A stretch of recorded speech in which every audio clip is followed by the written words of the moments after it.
एक बार एक हाथी था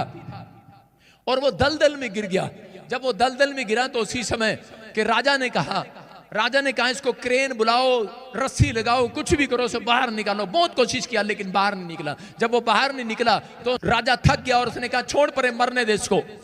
और उसी समय लोग आए और कहने लगे नहीं नहीं, कहते इसके द्वारा राजा तूने बहुत लड़ाइयां जीती हैं, इसके ऊपर तू बैठ कर जाता था, तू जंग जीता था, तो युद्ध तूने जीते हैं। ये हाथी फेमस हाथी है और इसको कहते तुझे वापस बुलाना होगा, तू इसको कहते दलदल में से निकाल, इसको कीचड़ में से निकाल। और लेकिन बहुत लोग आए हाथी निकालने के लिए, बड़े से बड़े, लेकिन हाथी नहीं निकाल पाए, वो फंस गया। लेकिन उस समय एक सेनापति, बुद्धिमान सेनापति बुलाया गया और बुद्धिमान सेनापति ने कहा, कहता कि जब कह रहे युद्ध में जाते थे नगाड़े बजाते थे, ढूं फूं फूं बजाते थे, कहता कि तबले बजाते थे। कह रहा इसका मतलब कहता कि आज आपको कहता अगर इस हाथी को बाहर निकालना है तो